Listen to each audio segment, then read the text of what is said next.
Bienvenue à le second épisode de l'entraînement pour la fabrication du microflush toilette. Cette partie explique comment obtenir la penche correcte du sol du digesteur. Nous commençons par enlever les deux cadres autour des fondations du sol. C'est beaucoup plus facile d'enlever les deux cadres au lieu d'avoir une pièce. Maintenant, nous allons ajouter du ciment dans l'écart entre les deux nouveaux sols. Nous avons une pièce de béton pour le sol du digesteur. Ceci est l'étape où beaucoup de constructeurs n'emploient pas les bétons d'armature de fer parce que ça n'a pas assez de poids, mais le liquide du sol du digesteur jusqu'au fossé de trempage. Dans la situation où il y a beaucoup d'humidité dans la terre, c'est ici que les fabrications des toilettes ajoutent les barres d'armature. Il est plus facile de verser et construire le sol de ciment plat, par terre.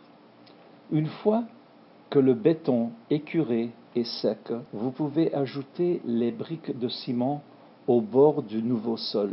Le mur de briques du digesteur doit être placé sur les coins de la fondation et mis avec les bonnes dimensions. C'est 91,4 cm par 182,9 cm. Les briques doivent aussi être curées et sec. Il faut d'abord mesurer les briques du mur digesteur.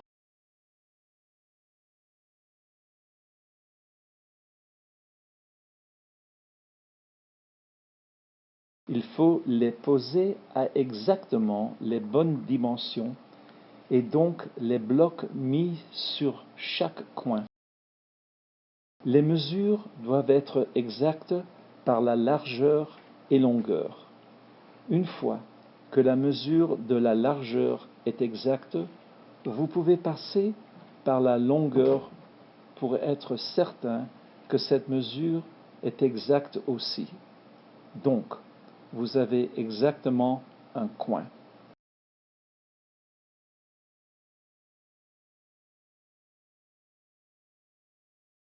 Maintenant, placez une ficelle sur les coins pour placer les briques supplémentaires dans les positions exactes pour la largeur.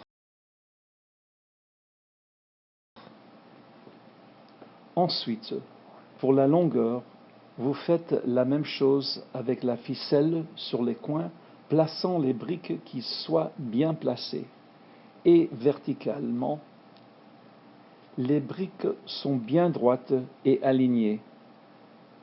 Ceci est la technique que tous les maçons utilisent pour commencer les murs et c'est par différent chez vous.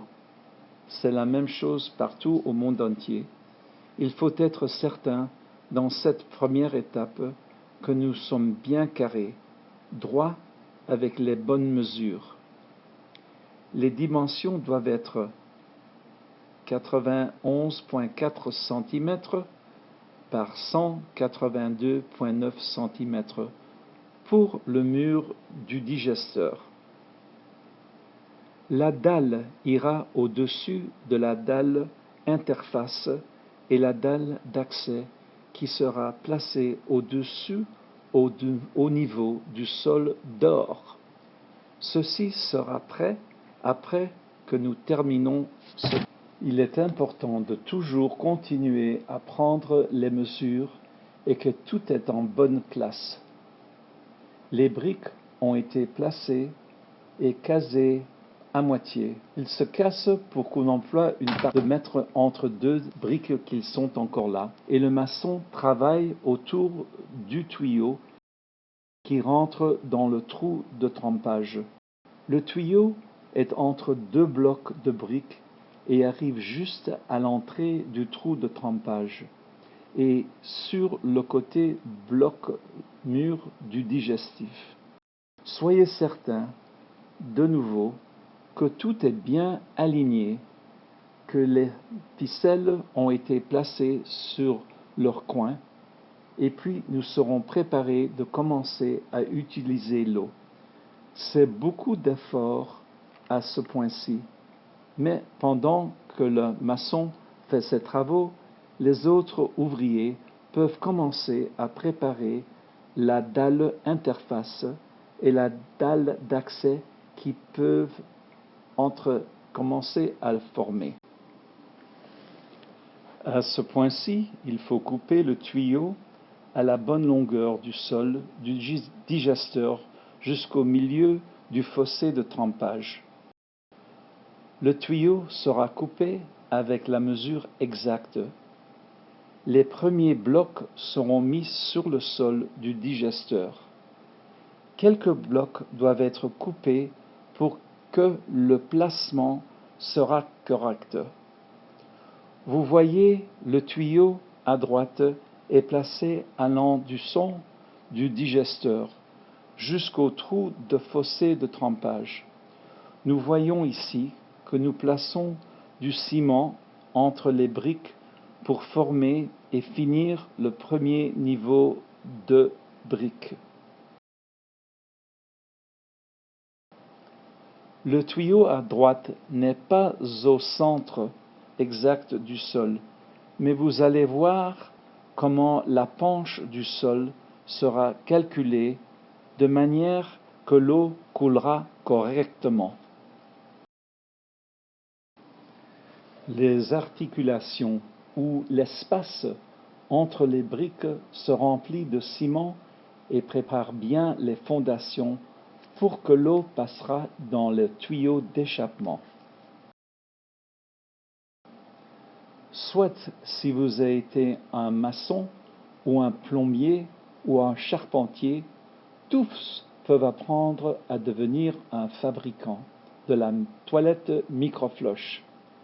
Tous peuvent toujours apprendre cette fabrication. Une planche de bois aide à protéger le sol durant la construction quand vos pieds sont dessus. Pour commencer à construire la penche du sol, mettez du ciment avec rigueur, approximé avec une penche vers le tuyau. Comme ça, l'angle de la penche ira de la gauche à la droite où le tuyau est situé. Et puis, du bout d'un côté du sol jusqu'au tuyau.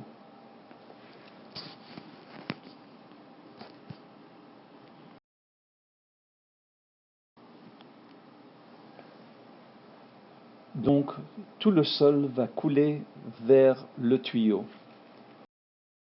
À ce point-ci, nous jugeons au mieux qu'on peut que l'eau coulera de partout du sol vers le tuyau. Le tuyau a une coupure qui permet l'eau de rentrer plus facilement. Le maçon continue à travailler le ciment pour que la penche sera au plus exacte que possible.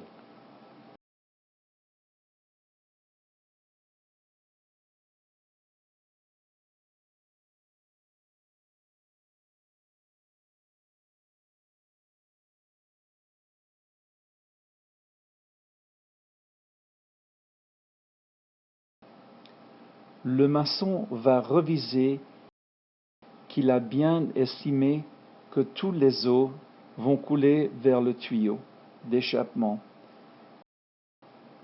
S'il y a des modifications, il est plus facile de jeter la poudre de ciment sur le béton qui est mouillé sur les parties où le maçon doit ajouter de hauteur du sol.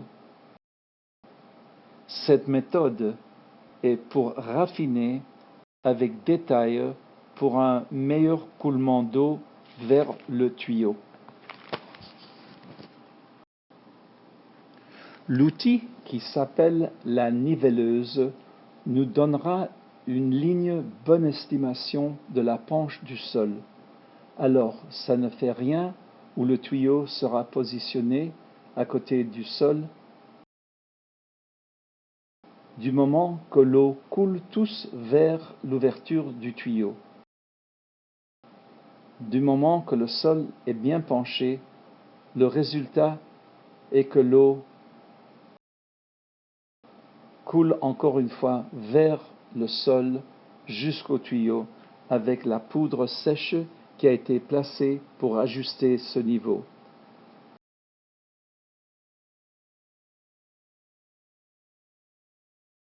Ajoutez légèrement l'eau à la poudre, suffisamment pour que ça deviendra dur pendant que ça cure.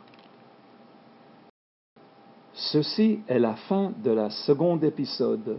Nous avons appris comment fabriquer une bonne penche au sol du digesteur, les premières briques de bloc du ciment et que la penche est correcte.